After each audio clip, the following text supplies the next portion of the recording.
கிறிஸ்துவுக்குள் பிரியமானவர்களே, இயேசு கிறிஸ்து நாமத்தில் வாழ்த்துக்கள். பிரியமானவர்களே, எனக்கு தெரிந்த ஒரு நண்பர், அவருடைய வாழ்க்கையில் திருமணமாகி 24 வருடங்கள் கடந்துவிட்டது.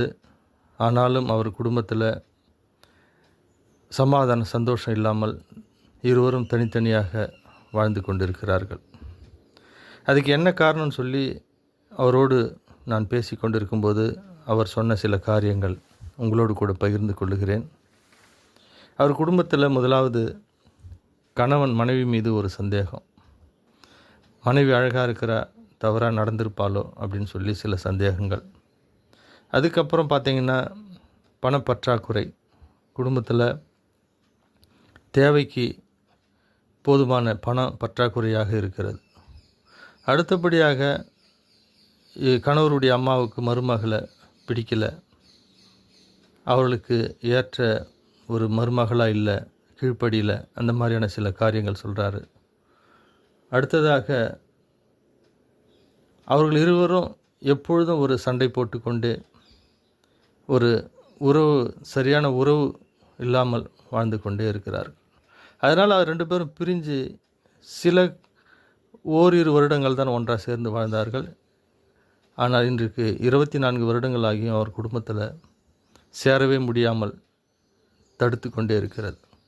இதற்கு காரணம் இருவருமே அதிகப்படியாக பேச்சு, யாருமே விட்டு கொடுப்பதில்லை. நீ பெருசா நான் பெருசா என்ற மாதிரியான காரியங்கள் நடந்து கொண்டே இருக்கிறது.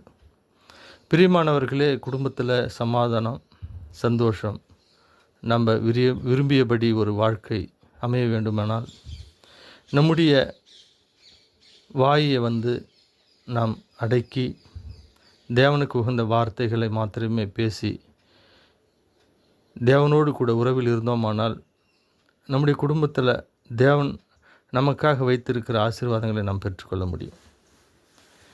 லூக்கா எழுதிய அதிகாரத்தில் 1வது அதிகாரத்தில் 20வது வசனத்தில், இதோ தகுந்த காலத்திலே நிறைவேறப் போகிற என் வார்த்தைகளை நீ விசுவாசியாதபடியினால் இவைகள் சம்பவிக்கும் நாள் மட்டும் நீ பேசக்கூடாமல் ஊமையாயிருப்பாய் என்றார்.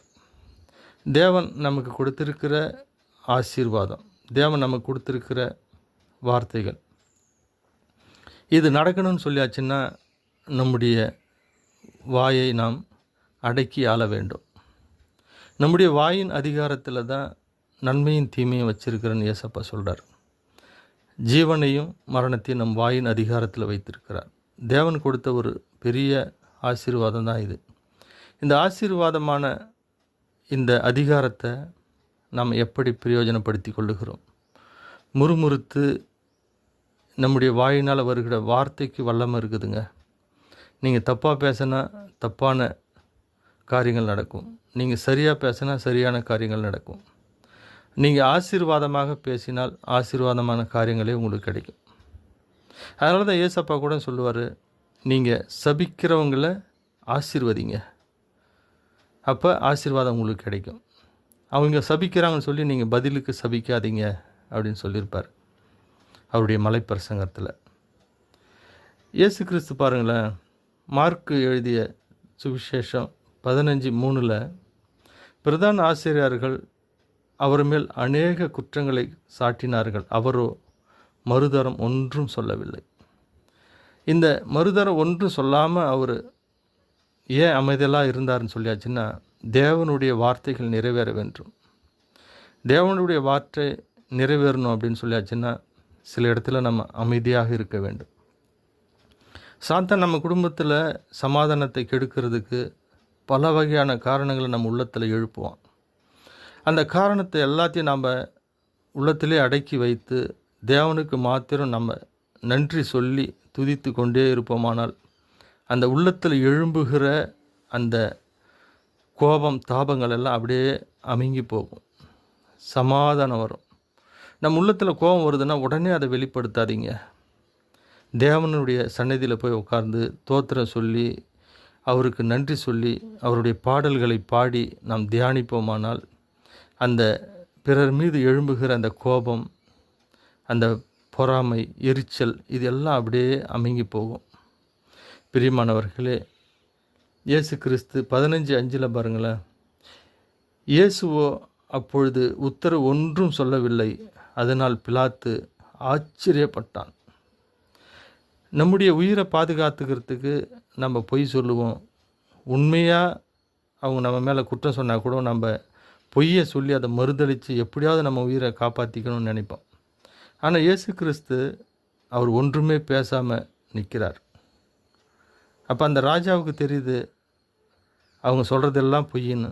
இருந்தாலும் குற்றவாளி என்று சாட்டப்பட்டவர்கள் தன்னுடைய வாயிலிருந்து ஏதாவது சொன்னால் தானே அதை மறுக்க முடியும். ராஜாவுக்கு அதுக்காக ஏதாவது செய்ய முடியும். ஆனால் இயேசுவை ஒன்றுமே சொல்லாமல் நிற்கிறார். அதை பார்த்து ஆச்சரியப்படுகிறார். எனவே பிரியமானவர்களே, நம்ம மேலே குற்றம் இருந்தாலும் சரி, நம்ம மேலே குற்றம் இல்லாமல் இருந்தாலும் சரி, நாம் நம்முடைய நாவை காத்து கொண்டு அமைதலாக இருக்கும்போது, முறுமுறுக்காமல் அமைதலாக இருக்கும்போது தேவன் நமக்காக நியமித்து வைத்திருக்கிற ஆசீர்வாதங்களை நாம் பெற்றுக்கொள்ள முடியும். இஸ்ரவேல் தேசத்தில் இஸ்ரவேல் மக்கள் வனாந்தரத்தில் மோசேவால் நடத்தி செல்லும்போது அவர்கள் முறுமுறுத்தார்கள். என்னாகமம் 14:2 பாருங்களேன். இஸ்ரவேல் புத்திரர் எல்லோரும் மோசேவுக்கும் ஆரோனுக்கும் விரோதமாக முறுமுறுத்தார்கள். சபையார் எல்லோரும் அவரை நோக்கி, எகிப்திலே செத்து போனோமானால் நலமாயிருந்திருக்கும். இந்த வனாந்தரத்திலே நாங்கள் செத்தாலும் நலம்.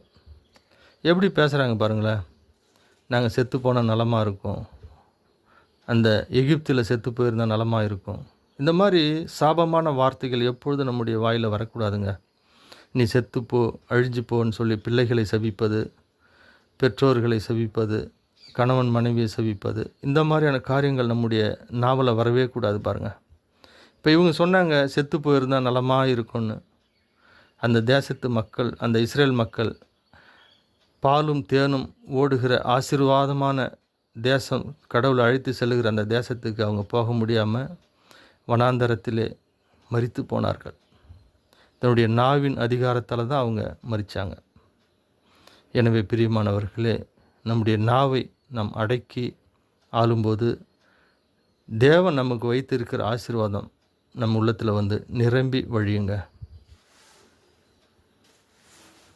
எனவே பிரியமானவர்களே, நாம் நம் குடும்பத்தின் ஆசீர்வாதங்கள், தேவன் வைத்திருக்கிற பொக்கிஷ சாலைகள் நம் வீட்டுக்குள்ளே வந்து நிரம்பி வழிய வேண்டுமானால் அன்பு, சமாதானம், கிருபை, இரக்கம், நீடிய பொறுமை, சாந்தம், இது எல்லாம் தேவனுடைய ஆசீர்வாதங்கள்.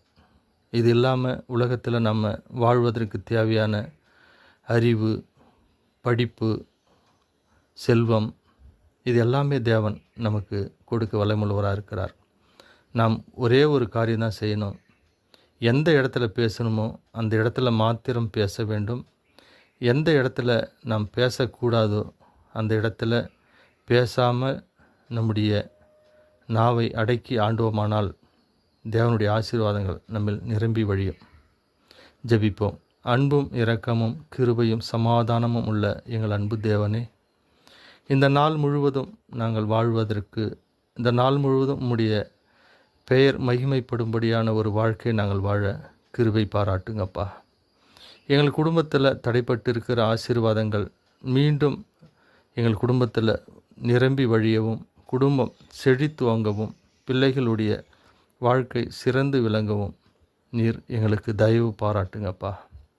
எங்கள் ஆசீர்வாதங்கள் வராதபடிக்கு தடையாக இருக்கிற எங்கள் நாவை நாங்கள் அடக்கியால் எங்களுக்கு கிருபை பாராட்டுங்க. எங்களுக்கு தேவையான பலத்தையும் ஞானத்தையும் எங்களுக்கு கட்டளையிடுங்கப்பா. எங்கள் குடும்பத்தில் உள்ள ஒவ்வொருவரையும் ஆசீர்வதுங்க. யார் யாருக்கெல்லாம் மருத்துவ உதவி தேவைப்படுகிறதோ அவர்கள் எல்லாம் ஆசீர்வதித்து அவர்களை நிறைவாய் ஆசீர்வதித்து அவர்களுக்கு நல்ல சரீர சுகத்தை கொடுத்து வழி நடத்துங்கப்பா. குடும்பத்தில் சமாதானம், சந்தோஷத்தை, நீடிய ஆயுளையும் கொடுத்து ஆசீர்வதிங்க. இயேசு கிறிஸ்து நாமத்தில் ஜெபம் கேளும் நல்ல பிதாவே. ஆமேன், ஆமேன். இந்த நாள் இனிய நாளாக அமைய வாழ்த்துகிறேன்.